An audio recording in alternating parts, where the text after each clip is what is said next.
Away for another Vaughan boundary. Well, he's a great fieldsman, Philip Tufnell. He often falls over and he's brought it into his batting as well.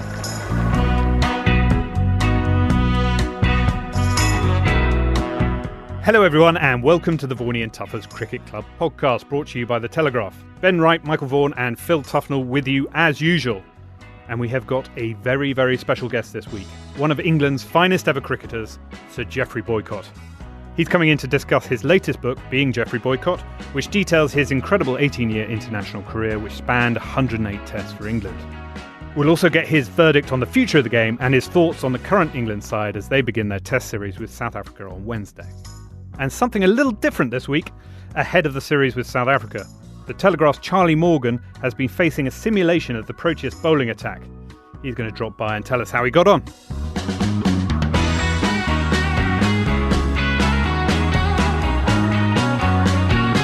Mike and Phil, welcome. Phil, you are back from your cruise. Did you have fun? Did you enjoy it? How was cabana number 3 on the VIP deck? It was very nice, cabana number 3. Aye, skipper. I've just actually got my seat. I mean, my land legs back. It was quite strange. It's a bit weird, isn't it? Yeah, you walk off. First time I've been on a cruise. Thoroughly enjoyed it. Can get a burger and a pint. Phil, can I stop you, please? Yeah. Can you just give me the itinerary of your day on the ship? Okay. Well, woke up in the morning. What time? Well, I don't know. Just about. Yes. Peeled the eyes back at about 9:30, 10 o'clock.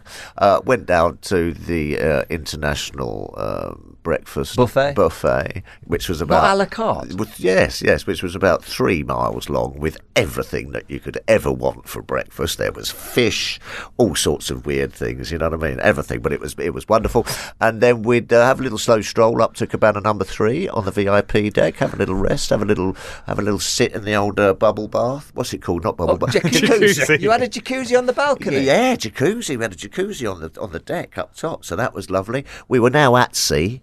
So we, watching it all go past and everything, it was rather nice. And then nice bit of lunch. What, in the cabana, or? Well, there was about 20 restaurants to choose from.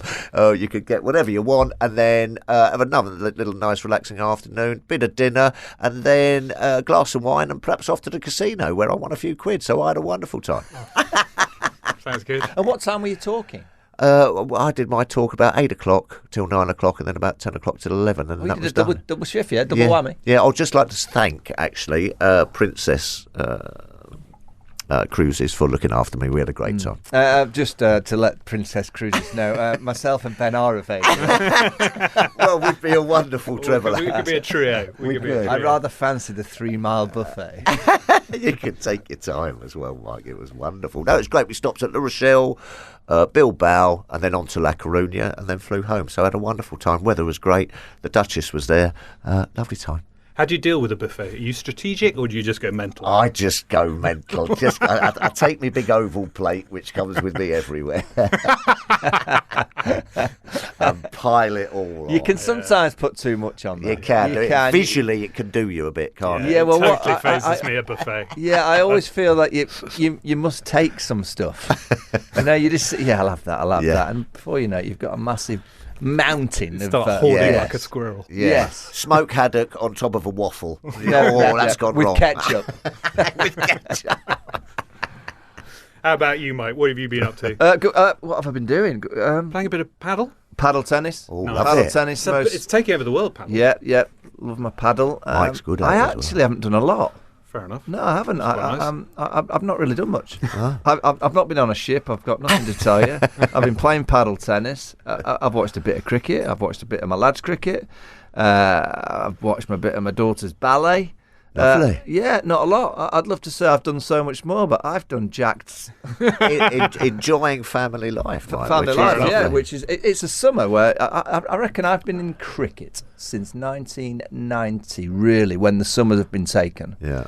And the last few weeks has been the only time, I reckon, in that time that I've been able to just be at home. Yeah, be at home, do very little, wake up, enjoy the weather. Yeah. Weather's been rather nice. Yeah, beautiful. Yeah, a few walks. Yeah, lovely. Looking after the dogs, Betty and Rowley. Nice. How are they? All right, hot. Got the rabbits outside. Yeah, Bojo and what's the other one called? Morph, sorry. Oh, Morph. Morph. Bojo and Morph. Sorry, I'm honestly, Morph, if you're listening. Well, he can't help but listen with the size of those ears. Yeah, I'm sorry I forgot your We name. need to get the numbers up. Lovely rabbit. Yeah. Tasty. Do you like rabbit? I'm not eating them. them. You can't eat them, of course. That was on the buffet. They're quite big, actually. They're tasty. Yeah, you get quite a good plate for. I tell you what I had to eat in the Caribbean when I was... Crocodile. No. Mountain toad. No, mountain rabbit, they called it, I think. What do you mean? Well, I went somewhere, I think it might have been Guyana or somewhere where there was mountains in the Caribbean, and we've gone to this restaurant, and on the menu was mountain rabbit or something. Or no, it was called mountain chicken. It was called mountain toad, mountain rabbit, mountain chicken. No, so make up your mind. So it was a chicken. It was called mountain chicken, and I said, right, I'll have mountain chicken, and it came up, and it looked a little bit like a chicken, but in fact, it was a huge toad. It was a huge frog. That can't be right. No, it's right. Honestly, that cannot be right. Yeah. Someone, please. And what did it please taste like? Tell us It that did that's taste not like right. chicken. It was a chicken, wasn't it? It wasn't, no, It because was the fella said, actually, it's a massive toad. Mountain chicken, one of the Caribbean islands. Mountain chicken. Yeah, don't lick the back of it, because I think it's got sort of like Images. LSD qualities to it or something. There's one of those that you can't, don't lick the back of it. I'll look it up. No, he's right. There's a mountain chicken. That is a mountain chicken. It's a frog. It's a massive frog. Look at the size of them. I know. Big bit of kit. Yeah. Hop over the counter and get us a beer. Is that how it came on the plate? Yes, it did. Well, it does look like chicken. chicken. Yeah, there you go. I told That's you. why. Listen, I don't lie. No. Very Just get a bit confused. What did you have it with? What sauce did you put with it? Bernays.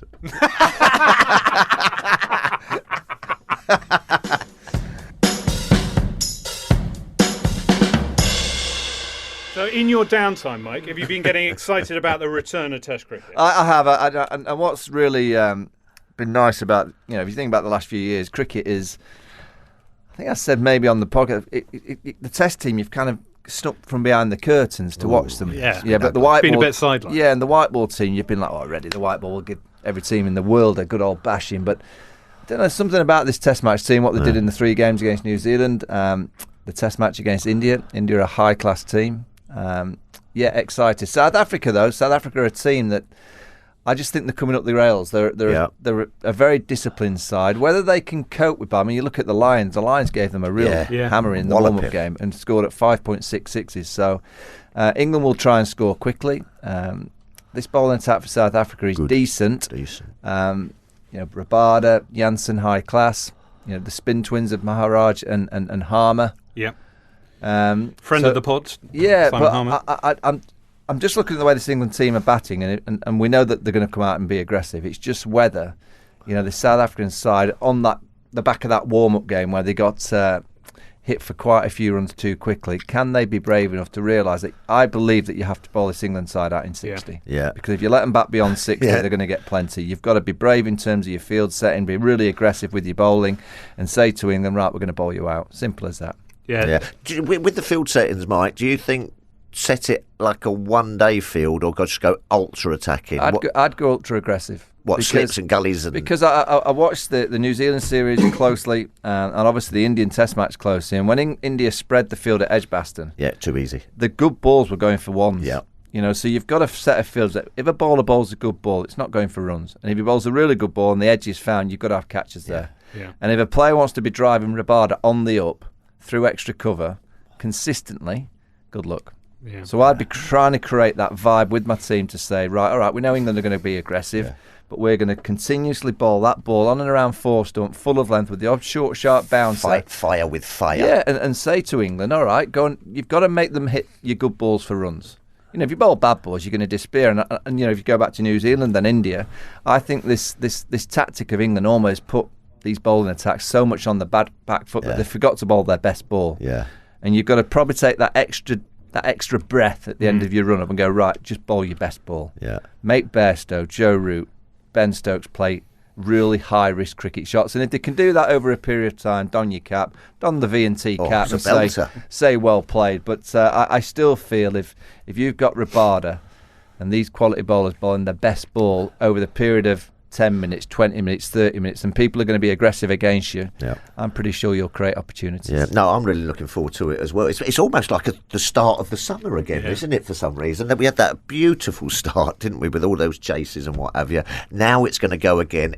Now people, I think that New Zealand were a little bit sort of wobbled. Were wobbled by it. Now I think that the likes of this South African team would have sat down, Mark Boucher and everything, taken all this into account, and will have plans in place just to sort of like, it's not that sort of like knockout blow, which I don't think that New Zealand recovered from. So it's going to be interesting to see how they go again. Yeah, the South African skipper Dean Elgar, he's been talking the talk. He's saying it's only a matter of time before Bazball comes unstuck. I think there's going to be a bit of needle in this. Yeah, generally, as South Africa, England, like you go back over many series. They're generally really hard fought. Yeah, there generally is a bit of needle. Love it. I guess we as ex-England captains are always around Graham Smith getting rid of us. Yeah, it's been. I got done by him. Nasser Hussain got done by him. I think Strauss, but I don't think Graham was Graham the captain when Straussy decided to call it quits. I'm not too sure, but he pretty much gets rid of all of England's last few captains. But there'll be an eagle. South Africa will come at England. They won't hold back. It's just whether have they got a bowling attack that's going to be able to bowl their best ball consistently over a period. And also quite an inexperienced batting lineup. We know coming to England's difficult, isn't it? Duke Ball, Swing and Seaman, Broad and Anderson. Can those batters at the top get enough runs for them? Also, the weather's been fantastic, so you might see a couple of spinners knocking around. Yeah. Looking forward to that. Yeah, and you talk about experience, you talk about Anderson. He's turned 40 since the last test, so he'll be playing this match. It'll be his 173rd test. And he'll be 40. He's been saying that he doesn't feel 40. Age isn't catching up with him, but it's extraordinary, isn't it? Yeah, he looks fresh. He bowled great against New Zealand. We know with Jimmy Anderson now that England will manage him. Ollie Robinson's back in the squad. He doesn't get a run out at the first time of asking, but over the course of the 3 tests, I think Broad and Anderson and Robinson will probably just rotate. They've got a little bit of depth in terms of the seam bowling department. That they're still desperate for pace. They're still desperate for a Mark Wood, a Geoffrey Archer, a Ollie Stone. They're desperate for that pace element. We're joined by Charlie Morgan. He's the senior sports writer at the Telegraph. And you've kind of, sort of, been facing the South African pace attack this week. Kind of, sort of. Kind of, sort of, yeah. Charlie, you don't look like you've got any bruises. No, very good pads, slightly softer balls, and lab conditions. Okay, you better explain. You better explain what was going on. So I was at the batting lab, which is a facility in Salisbury, and it's a batting simulator. Richard Rigby's the director there, and it is fantastic. It is. So a couple of kids were there before we had our afternoon there, and my parents would have needed wild horses to drag me away from it had I been a few years, which is brilliant. You've got an animation coming at bowler, an animated bowler in their run-up, and Richard, who's the main man there, sort of programmed a few variations so you can effectively face the variations and speeds of anybody you want. We decided to have a look at the Proteas 4-pronged seam attack in it with humiliating results. Yeah, it was a lot of fun. It was a lot of fun. Who didn't you get on well against? I didn't get on well with any of them, I have to say. But facing Marco Jansen was just a fiasco, because what I kind of figured out was it's the cumulative effect, not only of kind of facing one bowler, and Richard sowed a bit of a seed of doubt in my head by just saying this machine, it's got artificial intelligence, so it'll be working you out. And I thought, what? Right, okay, yeah. So all that meant was just, so for Rabada, his stock ball would be an outswinger, and then every now and then it'd hold its line, and in the mid-80s, having not played for 12 years, that was plenty for me. It had my number. And then Jansen, the tough thing about Jansen was just what I mean about the cumulative effect is having faced 2 right arm overs, then facing that variation of not only the animation obviously coming a left arm over, but also that little bit of a difference in angle and swing. And then having the odd one. Jansen's 6'8", right? Yeah. So was it coming from a height as well? Well, no. So out of the same little kind of hole in the wall. But I don't know whether that's partly a bit of as far as kind of the pitch, be a little bit shorter to kind of simulate that. But or maybe all of that's in your head. But no, there was one point where Jansen kind of speared one across me, having tucked me up for what felt like a while, but was probably only about 4 balls, and I just lurched at it and burst out laughing. It just must have looked even more clueless. Charlie, so you get the visual of the bowlers running in. So you get their run up. Tell us, of the 4, who's got the most intimidating run up? Well, I think it's a fairly similar animation. Richard's, I guess that will be the next stage of Richard's plan, is getting a good likeness on those guys. But I think as far as how much you're nervous on the way up, what he told me about Nortje, I'm probably butchering that pronunciation, but that he would just follow you around the crease. So as you're facing that was pretty intimidating to think about on his run up. And we should just say you're no mug, because you got 5 first-class matches when you were at Durham University. Is that right? Oh. Yeah, well, I think I've become a mug in 12 years. 12 years of dust accumulating on my pads. But that was the premise of it, to see whether muscle memory would be a match for these guys. And I hardly set the world alight at Durham either, so there was that as well. But it was just, I have to say, I've had a few mates who've seen the video and have just all said, "When can we go?" Charlie, can these machines go back in time? So could you face the cat Tufnell? Oh. That'd be great. I wasn't allowed to face my editor who'd set up the day didn't allow me to face a spinner because he thought it'd be a lot funnier. But as somebody who's commented below the line on the article said that actually I'd probably look just as, if not more, stupid facing an elite level spinner than I would do the pace bowler. But yeah, I'm sure that Richard's got that in his. That would be brilliant. His arsenal. An elite level spinner or Phil Tufnell? Oh, see, there was no need for that. There's no need for that. So I could face myself. Yes, Phil. Wow. You were good against spin. I was. Good against spin. Yeah, no, lovely. Oh, that sounds great fun. And the video's up on the website, isn't it? So people can go and watch that and make comments. Swearing, sweating, nicking it. You have had such a deluded kind of idea of how it was going to go, I think, as well. That I'm sort of feeling angry with myself for nicking off to a robotic Rabada, but actually, actually, like, can be fairly proud, I think, of how it went. I was only about 20 down after facing 4 times 12 balls. Well, Charlie, well done you. That's fantastic, and thanks for joining us, telling us about it. Cheers, Charlie. Cheers, Charlie. Thanks for having me. We are joined in the studio today by, and I think I can say this without fear of contradiction, cricketing royalty, Sir Geoffrey Boycott. Thank you very much for joining us. You've got a new book out called Being Geoffrey Boycott. It effectively chronicles the 108 tests you played for England. Can you tell us a little bit about the genesis of the book, why you decided to write it? Because you've written it with John Houghton, a superb cricket author. You've written the sort of first-hand of all those tests, and then he sort of tied it together with a bit of analysis. Didn't happen like that. No. I was stuck in South Africa when the lockdown came. Right. There were no flights out. I finally got out in late May. It was the last flights which were arranged to get British people back to UK. And we weren't allowed out of the house to go and play golf. You weren't only allowed to go shopping. And you were stuck doing nothing. Yeah. I know, lovely setting and everything. It's still nice, April, May. And I've got lovely views from my house on a Jack Nicklaus golf course.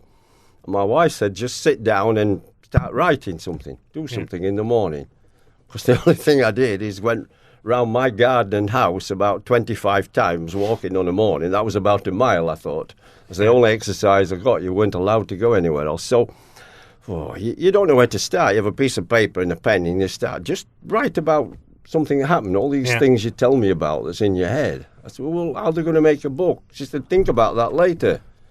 So I just thought about when I played my first test and my second test, and not the actual test match itself, although you're going to mention a bit, the people who something happened, especially in that test, but things around it that happened. Yeah. And that's what I did, and I was stuck there a long time.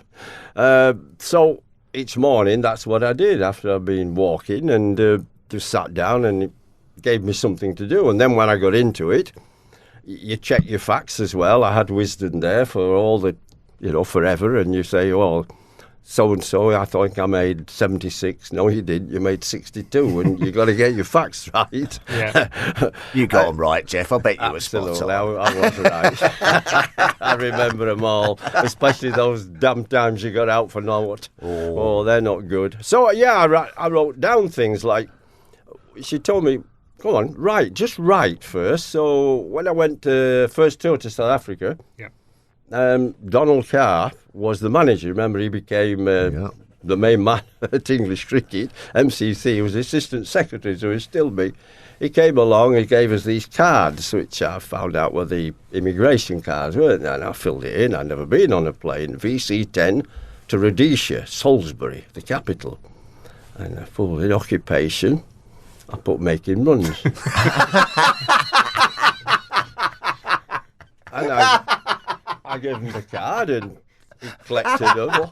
And then he came back. Yeah. And he said, Geoffrey, I said, yes, manager. He said, this occupation, you're a cricketer. I said, yeah, but I ain't come here to watch others bat. I come to make runs. And he said, well, what about fielding? I said, that's what I do while I'm waiting to bat. And so we went on, and things like that happened. Yeah. And, sometimes during a match, but before and after and things. So I started writing these things down. Yeah. And so, just went through some test matches, like we rained off and nothing happened, so we go through it quick. Yeah. We're not going to get on about that. But I just went through my life and things that happened when Doug Insall dropped me for slow scoring. Yeah. I made 246 not out. Oh. We won the test match by 6 wickets. Got dropped. And he dropped me. Yeah. How did that conversation go? Yeah. Never had one. Didn't What do have you a mean? conversation. He never had a conversation with me. But how do you get dropped? How do you know you're dropped? Well, Find out on the news, right? you wait for the 1 o'clock news. Yeah. There was no invitation or anything. That came later, but you used to sit by a radio at 1 o'clock, BBC radio, the news, and right at the end come the sports news. And the England test team for the next test on Thursday will be, and you're waiting, and Got 260. Yeah. Got 260. and 246. He never spoke It was to me. the highest score in professional cricket in England that season, and you were dropped from the England team. and we won the match. And the context of that, Doug Insall was the chairman of selectors. He had this concept of brighter cricket, right? Well, it'd be nice if you'd have told us before I batted. Well, this is the thing. It sort of occurred to me that it was like a 60s equivalent of Bazball in a way. He was trying to get more entertaining, faster scoring cricket. But whereas Bazball is very much has got the buy-in of the players. If his idea was good, maybe. Yeah. But tell us all what you want. Yeah. I'd made my first pair. I only made one against Norman Graham at Bradford on a poor pitch. It rose up. I never got bat on ball. Yeah. Hit me gloves. Went to the keeper. Hit me gloves. Dropped on top of the stumps. And I mean, I made no runs at all. I put down how many runs I made. I was surprised to get picked. I think the only reason I got picked is because it was at Headingley. If he'd been picking people on form, there's no way I'd have got picked. So he never sat us down and said, this is what I want. So I sort of grafted the first day. And then the second day, relaxed, I've got 100. I made 140 in 3 hours. We declared. We won the match, made them follow on. And he dropped me. And I heard that on the news. I was playing I think an International Cavaliers before we had 40 overs cricket on a Sunday. Abergavenny, you were. Abergavenny, right. Abergavenny. And I was in tears. I mean, the press were everywhere. I mean, huge. And Lance Gibbs was a test player. He grabbed me, shoved me into this tent, and he said, listen, you've done nothing wrong. You hold your head up. If you'd have been a West Indian, you'd have been a national hero, making that score and us winning. So you hold your head up. Yeah. It stopped me crying. I got up, and it was brilliant of him, wasn't it? And that Doug Insall never spoke to me ever about it. Yeah. Even when I was dropped for the next test and then I got picked for the one after, I was terrified to play a maiden over because I got stumped for about 20 on. I should have been run out, not stumped. I mean, I'm telling you, I was terrified. It was not an easy pitch, actually. It was a poor pitch, and we won that game. And it turned, and they had better people. So I sort of ran at him. I was terrified because I knew I couldn't get done again, could I? Yeah. But he never spoke to me. Then, after the rest of my life, never spoke to me. No. And you say in the book that you think that episode, in Scarred some me way, for life. it sort of shaped the public perception of you as well. And it's always going to be there because it's a fact. It happened. I got dropped for it. And, it doesn't matter how many matches I helped win for England, how many times I helped, a test match for England and did good. I saved a test match because I did 1 or 2. That's always going to be there. You can't avoid it. And so the good innings and, some people who don't like you, don't like your persona, don't like your batting, don't like you, are always going to be able to fall back on that. And so the irritating thing is he never spoke to me before or after. He'd never had the guts to come up and say, listen, Geoffrey, that's not what we want. This is what we want. So, and Brian Close stuck up for me at the meeting. Yeah. You see me after the match and everything. He was talking to me, had his arm round his throat to bits. He knew I'd grafted I was out of form. He was always for it. So if you have a captain who, look at Michael. Michael was an excellent captain. I'll say that for you. I've said it before. He had instinct for it. If you have a captain, you have to allow him the latitude to run his team, don't you? Yeah. And it didn't happen like that. So I said they should have spelt his name with an A.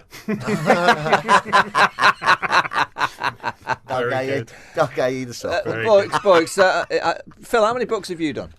I've done about 9. 9? Yeah. How many books have you done now, Jeff? I've done about 8. And Oh, I you're could bat catching and he can. He's done 1 more. Now this book, reliving 108 Test matches. It was just to get some stories out. But which part of the book, when you're writing down and trying to memorise all that, and I know you're brilliant at memorising everything. Yes. But which moment did you start to smile and thought, oh yeah, they were great times? Great time. Australia. 70-71 with Raymond Illingworth's team. We beat the Aussies and we beat them fair and square. We had some really quality players. You know that you can be a good captain and have an ordinary team, and you get known as a poor captain because of results. Raymond was an excellent captain, tactically brilliant, looking ahead, 2 steps ahead of the game. Captains have got to see ahead. It's all right, Nick goes to second gully and then you put a gully in. It's a bit late. You've got to see. Look, the way he plays, he's going to edge it there, get the man in beforehand. That's the clever bit. Raymond was clever, and he had some good players. John Anrich was a top player, and Basil D'Oliveira, middle order. I think people liked him, especially because he was colour. He came to South Africa and got in the England side. But actually, they should have liked him because he's a top player. He had a great temperament. One of the best him and John Anrich had the best temperament I ever played with. They could play a miss and forget it, and that's so important. So important. They were focused on the next ball. Nothing fazed them. I mean, what Dolly did, I wasn't playing the match, but when he came in and made that 150 against Australia to get what should have got him on the plane to South Africa, then the Doug Insall didn't pick him, did he? Yeah. He was involved again. Doug with an A, my God. He didn't pick him. I mean, it was magnificent. I don't care if he got dropped or what. The pressure he was under. He wanted to get there, because of that apartheid and everything. It was unbelievable. And then they didn't pick him. I mean, he had a wonderful temperament. We had Snow. We had Underwood. Great bowlers. Yeah. And Nortje was the best wicketkeeper I've ever seen. And he got runs under pressure. Not when you're 600 for 6. He got runs when you're in trouble. Yeah. That's the important bit. Jeff, do you think batsmen nowadays have lost that art, that sort of temperament? Do you think it's... Yeah, well, it's all... It's how many balls you get now. Look, one day cricket's taken over in people's minds, and it's all about balls. You see television, you play a test match, and they come out and they give you how many balls. I don't want to know how many balls. I want to know what he's done. Did he play under pressure? When he got in, were we 4 down for 80, which is usually normal with England? Did you get us out of trouble? It's something about balls received, but it's got into everybody's psyche now because of 2020, 50 overs we had, but now 2020's taking over. And it's all about, crash, bang, wallop, isn't it? Strike rates and... Strike rates, balls received, everything. And that's important in 2020. Test match cricket isn't about that. I thought, John Woodcott summed it up. Test match cricket is an examination of your technique, your temperament, your character, your ability. It's all kinds of things wrapped up. 2020 is fun, isn't it? It's just fun. Enjoy it. Yeah, it's good for the game in some way. But Test cricket is that examination. You're never sure what's going to happen, who you're going to face. I was also struck in the book by the extent to which you had to figure it out yourself. And you started your career playing against Australia in the 1964 Ashes. And I think I'm right in saying that Graham Calling got you out. Did he get you out the first three times? First three times. I'd never heard of him. I don't think anybody has much. Crikey, he came on, got me out 3 times. And he was bowling on a line which you close to the stumps. Yeah. And that corridor of uncertainty I talked about. To call it corridor of uncertainty. He got me caught Simpson 3 times. Yeah. Bobby Simpson in the And slips. I said to him, well caught, Bobby. He said, you keep nicking him, Geoffrey. I'll keep catching him. But you didn't, because you took yourself off and you basically configured a new trigger movement. Well, I worked out that, hang on, he comes on first change, gets me out. And the second innings at Headingley, he comes on opening. They went stupid. This guy's got me out. Twice he comes on, gets me out for 4. So I realised the next test, Old Trafford, they're going to open with him. I've got to work this out. How am I else? So I sat down with Bill Bowes, who was in England fast bowler. I said, Bill, talk to him. And he said Herbert Sutcliffe went back and across. Herbert was, look at his record, out of this world. And... So I tried it out in the nets at Old Trafford. And I used it. I got 50 odd. Get my test place. Test match after, I got 100. That's what you've got to do. Where a lot of 2020 players, I know it's exciting and interesting. You stand there. I said it's cricket's answer to baseball. That's what they are. They're like baseball hitters. How many 4s and 6s can you hit? Yep. And you stand there, you can have one way of playing. Certain shots you play well and use them. Now, I know the other shots have come in and some invention, but if you're under pressure in a test match and a fast bowler's bowling, and you keep playing 2 or 3 times and missing, you're in trouble. Yeah. And I'm sorry, you haven't got time to ring up your mum or the Queen of England because they ain't going to help you. Let me tell you, there's nobody, and the guy at the other end ain't going to help you. Yeah. Maybe at the end of the over, you could say, what do you think? He might give you a piece of interesting information that might help, but you better think it out very, very quick.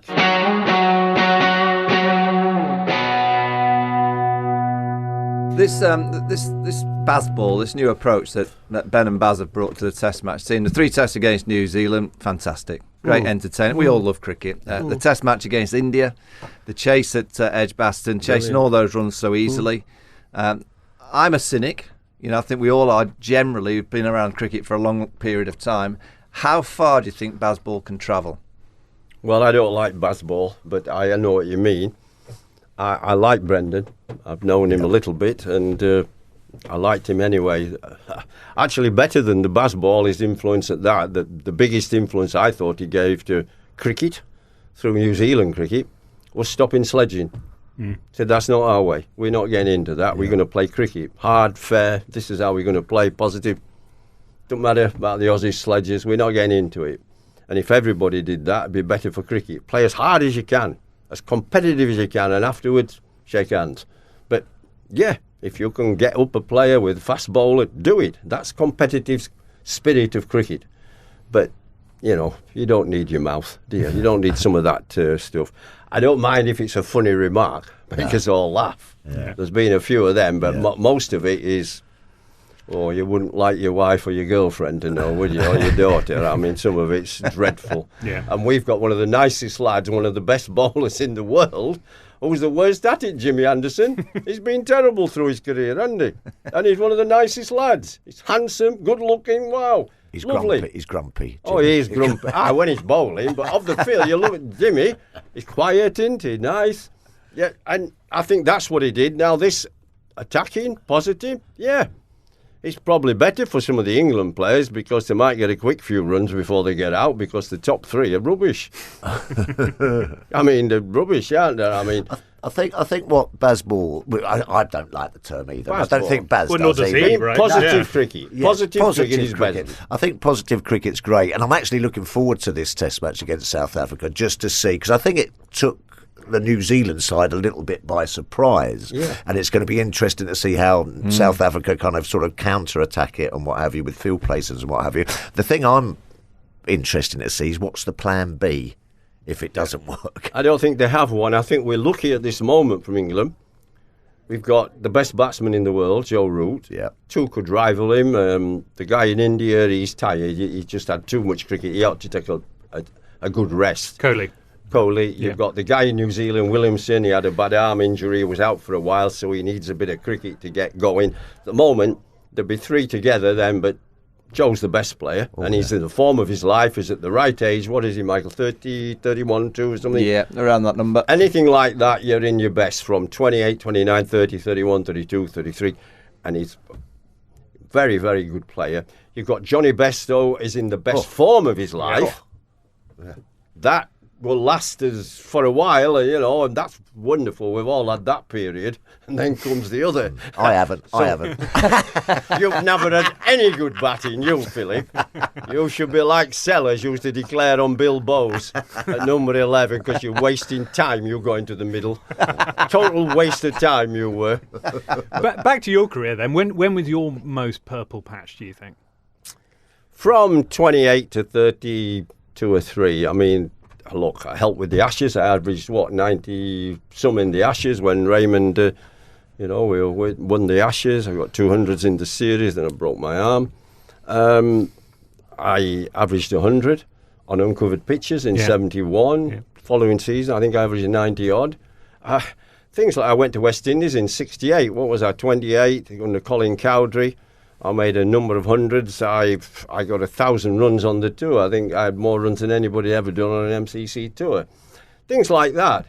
We played on uncovered pitches. It's hard to keep that going because it's very easy to get into poor form early season.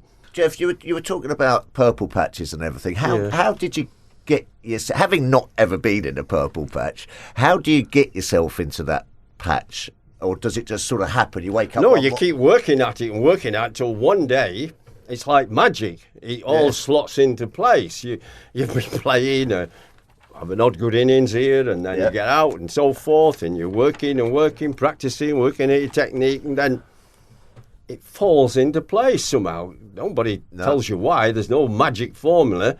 But Michael, he had a wonderful series against Australia. What year was that, Michael? 2-2. It does. Yeah. And if he knew why or how, he'd keep it going for the rest of his career. We all would. Yeah. It's just impossible. You have that. I put it like this. Batting, you start as a youngster, raw talent, no experience, things to learn, and you slowly and surely climb the mountain. You're getting better and better till you get up there at your best. You've got experience, you've played a bit, like Joe Root has, played quite a lot of tests now around the world. It's a rounded technique, spinners, seamers, whatever you. And you stay up there, and then you start to come down with age, the mountain. You lose a little bit, whether reaction or what, speed, time. But you've got a lot of experience. You use that and you're still up there, good. But slowly and surely you can't hold back farther time. And your reaction time against the quicks. Listen, better batsman than me, Sir Jack Hobbs. Yes. Sorry? 197 hundreds said he got more hundreds after he was 40 than he did before. But he said, I was a better player before I was 40. In other words, he's saying I could play more shots and everything. But I'd learnt more how to harness everything. Like people make 60s, 70s, other people make hundreds. You learn how to. Some people have that gift of doing it. I always had that. I expected once I got in I was going to get 100. I was really upset if I didn't.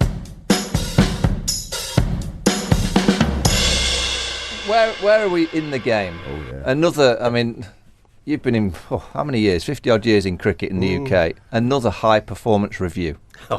Andrew Strauss and his team. David Brailsford, the cyclist, on it. Another He know a lot about cricket, well, David. Yeah. And what's that guy at rugby? Yeah, it'd be good. Andrew Strauss talking to them. Yeah, I'm sure. How many ex-players has he talking to? Who played uncovered pitches? Who played on, the type of 4-day cricket now on better pitches? And I mean, talk to some of them about the cricket. Talk to some of them. I mean, look. If he did talk to you, what would you suggest? Well, I'd start by saying, here you are. What is English cricket short of then? That's the first thing. Because first thing you had to say, do you accept that county cricket is the breeding ground for Test cricket? It's not just got to pay its way. Because actually, a lot of the money you get from Sky, 180 odd million, next year it goes up to 220 million. A lot of that money is because of Test matches. The viewing figures, the advertising they get. So don't tell me it's just coming through the gate of county cricket. County cricket makes good Test players, or should do. It's been failing us. That's why there's a problem. But it should be the breeding ground. So it's not about membership of county. It's not about payment through the gate. You're getting zillions from Sky for Test cricket, and that is its breeding ground. But you see, we've got so many businessmen involved who look at it as an entity. It doesn't make any money. Not cricketers. There's hardly any cricketers on any boards, or anything, or make any decisions. And that's why I don't understand Andrew not talking to ex-players who've done all this. Because county cricket should be the breeding ground, and it isn't, because England are short of fast bowlers who stay fit, those breaking down, and spinners. There's no quality spinners, and there's no up-front batsmen, top 3, who know how to play the new ball, stay in, work the platform. Part of your job is to get through that new ball for the team, to protect the middle order, the stroke players, to take the game away from the opposition when they've got a nice platform. And then part of the job also is for you to score runs.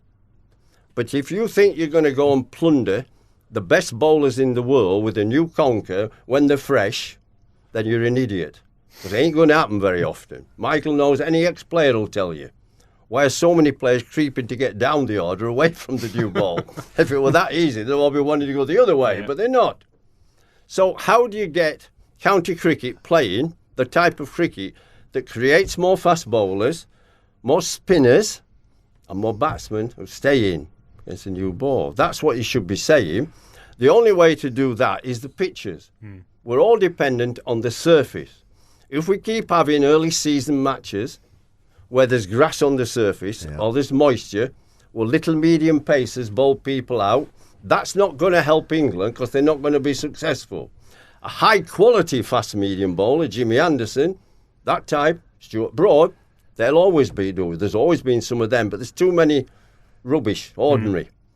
And so my view would be, you say, this is it, counties, groundsmen, we want you to prepare a dry pitch, no grass, 2 days before the start of the county match. And we'll have people come round and check, ex-players, 2 days before, so that pitch is 6 days old by the end of a 4-day match. That would mean that there's no grass and juice there for the little medium pacer. You better bend your back and bowl fast. And by you get to the 4th day of a dry pitch, it starts to turn. Then the spinner becomes a match winner, better than any seamer. Many people don't understand that, but when it turns, good spinners are better than any seamer or fast bowler. And you force the teams then to play spinners. And only by playing spinners who are going to have to be match winners, because at the moment, some teams don't even play a spinner in county cricket because it's all juicy and seam up. When they do, it's just an alternate, hold an end, it's defensive, what have you. We'll just have one, we're not going to have two. Well, we played under a situation, everybody had 2 spinners because the pitches turn. You've got to create that situation. And then you've got batsmen who've got to learn to stay in and bat long periods. You've got to create that. And until you look at it, look, Snooker players play on perfect tables. They couldn't pot the ball otherwise. How do you think they would play at Wimbledon if the bounce was uneven and they're going to woof it and it goes under the racket? The balls will be flying off the, they go table. They go mad, wouldn't they? Can you imagine? They're going to whack it on the forehand and it goes under the racket or it bounces over. They take 10 minutes, they'd go mad, wouldn't they? You have to give them the surface for the game. Yeah. And I don't see how David Brailsford's going to do about that. What's that rugby, man? As good as they are at their sport, because Michael, we wouldn't come in and tell them how to cycle or tell them to play rugby union, because, no, we watch it because it's a nice spectacle. I'm not going to go in and tell them. No. I don't know anything about it. The other thing they have to do, they have to say, right, we're playing one county championship every week. All the way through the summer? All the way through, and then fit in your others. But look, county cricket, they say, oh, well, nobody comes. What's the point of going to Yorkshire when Joe Root, Johnny Bairstow, Adil Rashid, now our best young cricketer, young batsman in there, is either carrying drinks or 12th man with England. You go to watch stars. They're doing the 2020 because they're all playing, aren't they? And there's 100 and that. But how can you expect a lad to go? I used to go see Fred Truman. I went twice to see Len Hutton, it rained. I never saw the great man, but I went to see him. I didn't go to see anybody else. I went to Yorkshire the other day at York to watch Yorkshire play at Lancashire. I didn't know anybody playing for Yorkshire. We're like second team. There's nobody there. The other good player, the left-hander for us from Whitby. Adam Lythe. Adam Lythe's a good player. He's playing in the 100. Yeah. And But this is a point. Fisher, is it Fisher, Matt the seam Fisher, bowler? yeah. He's playing in the 100. I said, who the hell's playing? I had to get a scorecard. And I'm Yorkshire thrown to, and I'm going, who the hell's playing? I don't know anybody. But this is the point, Boyks, isn't it? Where does everything fit in? You know, we've got T20, the Blast. We've got Royal London that's on now, the 50. Well, you can't have all them. We've got the 100. And they're all competing with one another in a way. I don't know any country in the world that has two 2020 leagues. We've got County 2020 and we've got the Big Bash, what they call it, the 100. I mean, it's great. Youngsters want to go and enjoy that. That's fine. But you can't have too many of them. But you see, we run by businessmen. Yeah. We run by businessmen who don't understand the cricket. They love cricket. They might like watching cricket, but they don't understand it. Yeah. I love shopping at Marks and Spencer's, but I don't know how to run it. Is that where you get all your clobber from? Yeah, I'm a good cook with their stuff, you know. You just lob it in the oven, don't you? Microwave 20 as well. minutes, there you go, job done. Fantastic. Yeah, lovely. Boys, do you fear for Test match cricket? Well, I do the way it's run. Yeah. I do the way it's run. Can you see a time when Test match cricket has gone? I can see in some countries, I think Australia, India and England will be playing themselves like Ryder Cups each time because those three will flourish. There's a will for it for quite a while yet. But countries like the other countries, I mean, they struggle. Look at New Zealand. They've only got 5 million people in the country. Yeah, no one at the ground. And South Africa, they don't turn up in the same numbers. West Indies has been dead. I mean, there's more British people go out and watch England than there are West Indians. I used to play 68, 74. They were full. Yeah. I mean, they're not big grounds, I don't understand, but at least 10, 12,000 full. They're coming off the rafters. They're sat up coconut trees and on the top of the pavilion, anything for a free seat. Now, there's so many empty seats, just walk up. Yeah. That's the problem. It is, I just fear, and then the overrate's got silly, hasn't it? It's just got daft and they do nothing about it. I did my Cowdrey lecture, what was it? I can't remember. Was it 90? When did I have my cancer? 2000, it was 2004 I did it. And I was saying the overrate's getting ridiculous. I mean, they stop at the end of the run with the captains and a senior player and a bowler, and they have a 5-minute conflab about setting the field. Raymond Illingworth used to walk past me at end of an over to the next place, and what do you think? I said, snowy in 10 minutes, and we need a second gully for this one. Yeah, I agree. Off we went. He said, I'm going to have a bowl. I think that's a good idea. Well, that's it. No, you could send tea out, couldn't you, in a couple of cups at end of Johnny Anderson's Well, they often run. do, don't they? They send out the drinks. I mean, they've been playing with each other so long, and they have dressing rooms before start to play, lunchtime, tea time. What do? Do they not talk about cricket? And That's when we did it, and so the game moved on faster. There's no penalties, and they just drudge around, don't they? And I think sometimes you just think you're run by idiots. you run by people who run the game and have never played. You know, they just haven't. We keep getting the chief exec at England. He says he played cricket. I looked it up. He played second team for Northants and two matches Tom for Harrison. Derbyshire. Yep. Tom, that's not playing county cricket, is it? Jeff, I don't know if you've heard any of our pods before, but we have a special segment where Phil does an either or. Oh, right, okay, this is either or, Jeff. This is some rubbish, is it? Well, yes, you just either, you can have one or the other, okay? But you've got to have one. What I've got to say, yes or no? Well, no. Choose one of the two. You'll know, it's quite easy. It's quite then. straightforward. Go on then. First one, Illingworth or Brian Close? Illingworth. He's straight in there.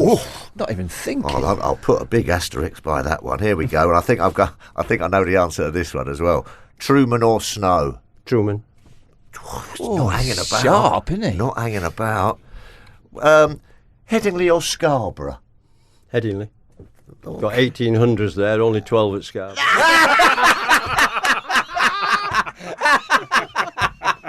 Fair enough. Oh dear, that's a belter. Okay then, spin or seam? For what? Well, Which would you prefer to face? Oh, spin. They don't put you in hospital, them. No, they don't. Fast bowlers do. Okay, or I've got two actually. I've got six as we got a special guest in today. Espresso martini or a pint of Yorkshire bitter? Oh, I've never had a pint of beer in my life, so espresso martini. Oh, have you not? Never. Oh, okay. God, these never, went rapid. never tempted to have a... Never. No. Had a sip, I hated it, never had it again. What, Jeff, after you scored one of your many hundreds and you'd come down, what would you have then? Would you have a little gin and tonic afterwards? Yeah, have a glass of water. I'm thinking of getting another one tomorrow. And, right, this one, you've answered those just straight off the bat. This is a tough one, Phil. Well, I'm not sure about this one. Holding or Sobers? Oh, Sobers. Sobers. Best cricketer I've ever seen. Really? Played with him. Yeah. I played with him, I was lucky. Yorkshire went to Bermuda in 1964. Yeah. We went to America, Canada and Bermuda for 3 weeks. What's that, for an holiday? No, we went playing cricket everywhere. What, pre-season? Yeah, no, end of season. We went on a trip. It was magnificent. Oh, sounds it. I played on the most prettiest cricket ground you'll ever see in your life, Toronto. Toronto. Unbelievable. Lovely. Unbelievable. Who are you playing? We playing the local teams and that. Oh, nice. What's a trip that Why is? didn't we do that? Went up the right? Empire State Building in New York. We went to Canada, Niagara Falls. We went to, I'm telling you, Vancouver, out of this world. What a spot. Vancouver. Yeah. The cricket ground there is like on a point called Brockton Point, and it's the ocean. And the city is over to my right looking at it. The Rockies are right behind the bowler's arm. And these big liners come from the city right behind the bowler's arm. Big what? Big liners, big ships. Oh, I thought you said lionesses. Oh, he's a dumb thing. He's just been on a ship. And so it's stunning. It's absolutely stunning. We went down to Los Angeles. We played at the end. We played C. Aubrey Smith Memorial Ground. He was a famous actor who went to Hollywood, British actor, and it's named after him. He got cricket played a bit many years ago. And well, our closest said to me, he said, Geoffrey, won the toss, we're batting, or you are, we're going riding horses. So they were riding horses while I'm batting. I'm watching them riding horses around on this C. Aubrey Smith Memorial Ground. Then we went down to Bermuda, and Sobers guested for us. Yeah. Because he was God, he was. I mean that nicely. He was a wonderful cricketer. Spin, and a nice man. Yeah. I think he's a great guy. And a great golfer. But he's just a great guy. And he guested for us in Bermuda. It was like part of West Indies it was then, part of the West Indies cricket. And the first match we played matting on concrete. Oh, it's like lightning. Yeah. Lightning. And I'm thinking, wow, I'm going to finger broken here. I've just got picked to go to South Africa. So I borrowed one of his long-handled bats. So I get my hands out of the way a bit more. And the bowling bounces and they were zipping through. He come in and we were about 4 down for no. He says, hey, cut it out. no more bouters. I went down, I said, what about me at my end? He said the captain and no more for him too, so we both got 100. Can I just tell you a quick story, actually, Geoffrey? My mum, God rest her soul, she used to say that you were the best babysitter that she'd ever had. So I'd just like to thank that, because when I was a little fella, she used to put me in front of the telly, and and the test was on, and I used to have the old sort of milk and the Farley's rusks. Like that, and she used to nip milk and a fag. No, not that young. And she used to nip off and do a bit of shopping and, I don't know, mow the lawn or something like that. And then 2 hours later, and Jeff was batting like that. And then 2 hours later, she'd come back. Nothing had changed. I was still sitting there like that, eating my Farley's Roth. Jeff was still Geoffrey, batting. do you feel a part of Phil now that you were a part of You're his not upbringing? suggesting Jeff's batting put you to sleep, are you? No, I was just sitting there. So how come you couldn't bat then if you were watching him? Well, I was only about 3. He was They're meant to be the early years. They're meant to be everything that goes inside. You're meant to remember. Michael, he was like that Tin Man without a heart in Wizard of Oz, wasn't he? There's no way he could bat. He had the cat in hell's chance. Well, listen, Jeff, you've got to be brave against them quicks, and you Yeah. can't take First that thing you away. got to do, you got to have courage. Yeah. Because if they hit you, they're going to hurt. Jeff, we could speak to you all day, I think, and I'll carry come on again. chatting. When Yeah, you- you when come you again. want. We'd love you to. Come for season 2 of the pod. And if anybody wants a bit more Geoffrey Boycott, I would heartily recommend the book. It's a fascinating read. I'm delighted to say Telegraph subscribers can enjoy an exclusive 20% discount on Being Jeff Boycott by visiting Telegraph Extra website. That's telegraph.co.uk/extra. Boy, you're giving him a discount. Yeah. And Philip, I love you, but you are daft as a bull. Right, I think that's all for today. Thanks to Mike and Phil as always. A huge thanks to Sir Geoffrey Boycott for dropping in to see us today. A reminder that Telegraph subscribers can enjoy an exclusive 20% discount on his book, Being Geoffrey Boycott, by visiting the Telegraph Extra website. That's telegraph.co.uk/extra. Thanks also to the Telegraph's Charlie Morgan for stopping by. The three of us are back next Wednesday, where we will be unpacking the first test between England and South Africa. There's lots of great stuff on the Vaughany Tuffers Cricket Club channel to check out in the meantime, including last week's chat with South Africa spinner Simon Harmer. Thank you for listening to this episode. Make sure to subscribe to stay up to date. Until next week, goodbye.